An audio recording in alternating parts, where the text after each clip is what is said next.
Yeah, happily, I don't get paid by the round. Exactly. I was going to say, I told Harold Letterman a little earlier, I'm like, you guys have worked enough long, boring fights. You can take a couple of quick ones. I'd rather read something short and exciting than something long and boring, and the same thing goes for prize fighting. There you go.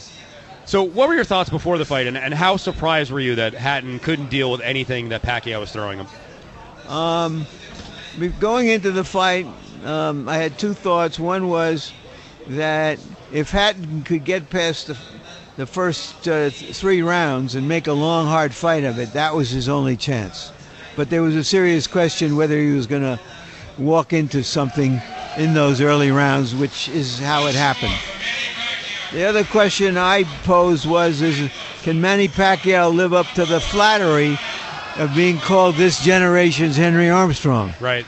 He did. He did, and he hasn't lost any of his fire. He doesn't, dance around at all. He comes right out and steamrolls everybody. He's a high risk and the most entertaining type of fighter. And to his great credit, along with his trainer Freddie Roach, even after he became rich and famous, he still wanted to be rich and famous and a better fighter.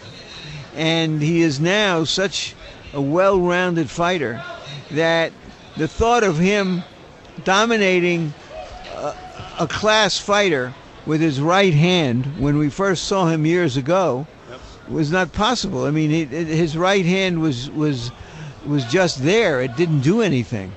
So you got to give the guy credit. He's highly motivated to be as good as he can be. Now, people get nutty when they start making lists and talk about all-timers. Can we start talking about him as a small man, as an all-timer, or is it too early still? Well, first of all, I'm not good at that kind of game. Well, I don't like doing it either, but you've seen more boxing than anybody. I think he belongs up on those lists of all-timers. He's a hell of a fighter. I think he'd have been a hell of a fighter in any era. And he brings something very rare to the game, which is the speed and the power. Yep. All right, so looking forward, I heard you made a couple of comments about Mayweather during the broadcast. What do you think of what went down this morning? And he came back and kind of lashed out and said, I am still the pound-for-pound king. Floyd Mayweather is even smarter outside the ring than he is inside the ring in terms of marketing himself. And I give him high marks because he's an excellent fighter. But I always find it interesting how smart he is in choosing those opponents to fight and those opponents not to fight. And in Marquez, he's chosen an opponent that he figures to be way too good for, but an opponent who will bring fans to the party because he's got a lot of followers now. So that's a clever move for for the end of Mayweather's second retirement. Right, I heard you say that. You said he's only 32. Give him time. Yes. It'll be 9 comebacks. You don't think Marquez has a shot at all against him? No, too small. Not just too small. That what Marquez brings is his quickness, and when quickness faces quickness that is just as quick or quicker and bigger, then you get yourself canceled out. That's Larry Merchant from HBO here on Yahoo Sports. What do you think of Freddie Roach saying that he grabbed that fight this morning, Mayweather did, because he wants to avoid Pacquiao? Not necessarily in his first fight back, but period. Well, I think Freddie is taken to heart his role as not only a trainer but as a promoter of his fighter, and he's done a terrific job at it, and he knows that this is the first shot fired. Yeah. I'll tell you, he and Floyd Sr. went back and forth, and I don't know if Floyd Sr. can ever talk again. I know he doesn't have the same kind of racehorse in this fight, but I didn't see anything change with Ricky Hatton. I didn't notice all. Floyd coming to the post-fight press conference. He didn't. He did not. He did not come to call Freddie Roach a joke. No, he didn't do that. Right. Did he get hurt in the fight too, or? I think he probably was hurt. His ego.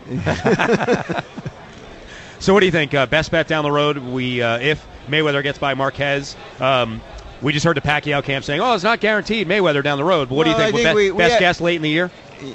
You know, it's the start of negotiations in a sense. You know, Manny, another great night at the fights. Thank you, sir. Thank you.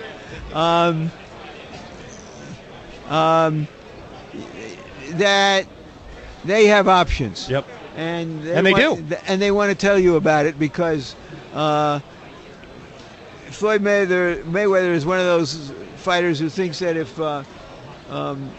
if you beat Tiger Woods, it makes you Tiger Woods. And so that because he beat Oscar De La Hoya in a fight that drew the biggest pay-per-view audience ever, right. He did it. Yeah. You know, and so he goes into a negotiation with that attitude, and so they'll have some go-rounds there. And we have to remember that Bob Arum has no love lost for Mayweather or his some of his handlers, and that he has Cotto is one of his fighters, Chavez Jr. is one of his fighters.